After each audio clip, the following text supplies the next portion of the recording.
আজ একটি নবাব স্যারের গল্প বলবো। তার একটি ছোট্ট পরিবার ছিল। সে একজন প্রাইমারি স্কুলের টিচার ছিলেন।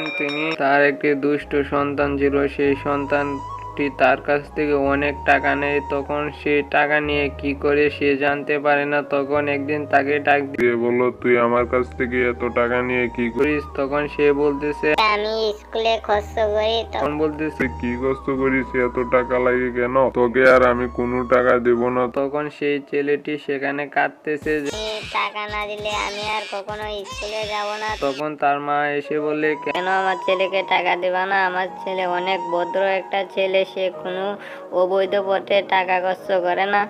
ওই দুষ্ট ছেলেটি তার স্কুলের একজন মেয়েকে সে অনেক ভালোবাসে। ওই মেয়েটি তাকে বলে, কাল একটা নতুন জামা পরে আসবা। তার বাবাকে বলতেছে, বাবা আমাকে জামা কিনে যাও, তা না হলে আমি স্কুলে যাব না। তখন তার বাপ তাকে জামা কিনে দিল। তখন সে জামা পরে মেয়েটির সঙ্গে দেখা করতে গেল। সেই দুষ্ট ছেলেটি পার্কে বসে প্রেম করতেছিল। তখন সে দিক দিয়ে তার বাপ নবাব স্যার হেঁটে যাচ্ছিল। তখন সে দেখতে পাইল তার ছেলে পার্কে একটি মেয়ের সঙ্গে প্রেম করতেছিল। তখন সেখান থেকে ওই দুষ্ট ছেলেটিকে তার সঙ্গে করে বাসায় নিয়ে গিয়ে তার গিন্নিকে ডাকতেছে। ওই গিন্নি শুনতে পারছো? তখন গিন্নি বলতেছে, কি হয়েছে গো, আমাকে ডাকতেছো কেন?